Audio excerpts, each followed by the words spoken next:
یکی از شیرینی هایی که در اندوستان طرفداران بسیاری دارد گوزبی است.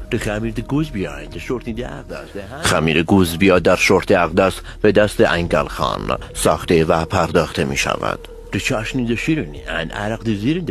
عرق زیر بغل و مگس های دور قابلمه چاشنی این شیرینی هستند.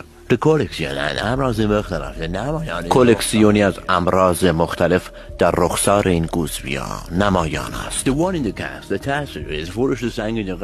یکی دیگر از کسانی که در فروش سنگ قبر در اندوستان تأثیر بسیاری دارد وافورخان است. کار اصلی او تعمیر وافور است و در کنار این شغل شاشپزی هم می کند.